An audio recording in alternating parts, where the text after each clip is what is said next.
This video is an open letter to the world. Enough. We have had enough. We as Africans are sick and tired of being belittled and overlooked for somebody else's humanitarian agenda.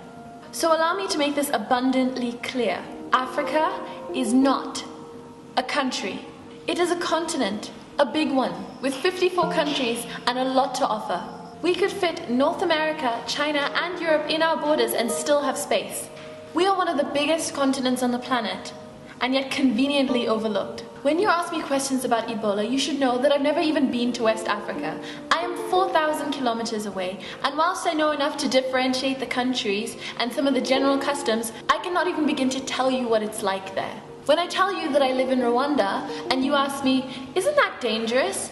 I'm genuinely appalled by you who claim to be knowledgeable and up to date with global affairs, but you don't know that the genocide ended 20 years ago. When I told some people that I am Zimbabwean and South African, but I live in Rwanda and I've moved around to several countries in Africa, I was asked whether I was a refugee, because I couldn't possibly have the wealth or reason to travel around my beautiful continent without the threat of death. I refuse to stand any longer and let people tell me about the country Africa where I'm from, where we are too poor to function, our government singular is corrupt, and we have no idea what we're doing. I refuse to be belittled and treated like a second-class citizen. I refuse to be made into a novelty when I achieve something great.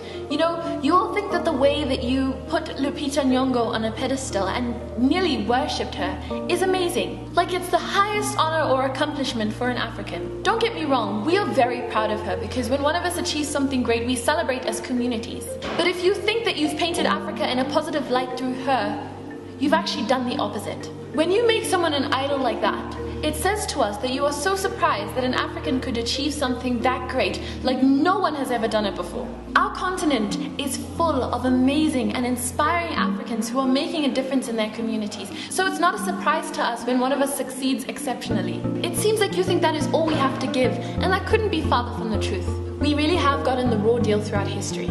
We've been looked down upon, colonized, our resources have been stolen, we've been segregated, subjected to violence, institutionalized racism. We as Africans have accomplished so much.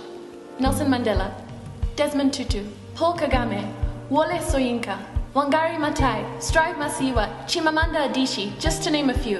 Why can't you see our achievements rather than the single story of poverty and helplessness? So I want you to do a few things for me today. Take a mere 5 minutes out of your day to open Google and look up the map of Africa. Look at the different countries. Learn a little bit about them and the great things that we have achieved. Never address Africa like it's a country again. Next time you refer to a place in Africa, be specific. Don't ask if we speak African. Don't confuse it with Afrikaans, which is a Cape Dutch language mostly spoken in Southern Africa. Don't ask if we know each other just because we're from the same continent. Do not ever assume that we are poor or refugees. Don't ask if we live in huts. Don't ask if we live amongst wild animals. And remember that we as Africans were performing successful C-sections and brain surgeries thousands of years before European doctors took it upon themselves to wash their hands before surgery so that their patients would stop dying. We have been asking for years to be respected, to little avail.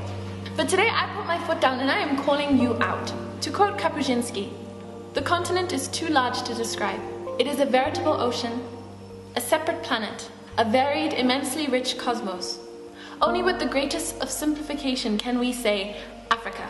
And so I say to you, the rest of the world, that it is time to pay attention to us. We are very quickly overtaking you and we refuse to be overlooked any longer. From Ignoramus. If you want to know more about the points that I've raised in this letter, please follow the link down below. I will also be posting it to my Tumblr page from where you can reblog and share to other people. Thank you for watching this video. Please subscribe to my channel, follow my links down below, share, like, and comment. I would love to hear your thoughts. My name is Ignoramus and this is Pepper and Soul, my YouTube channel. And I will see you next time I post a video.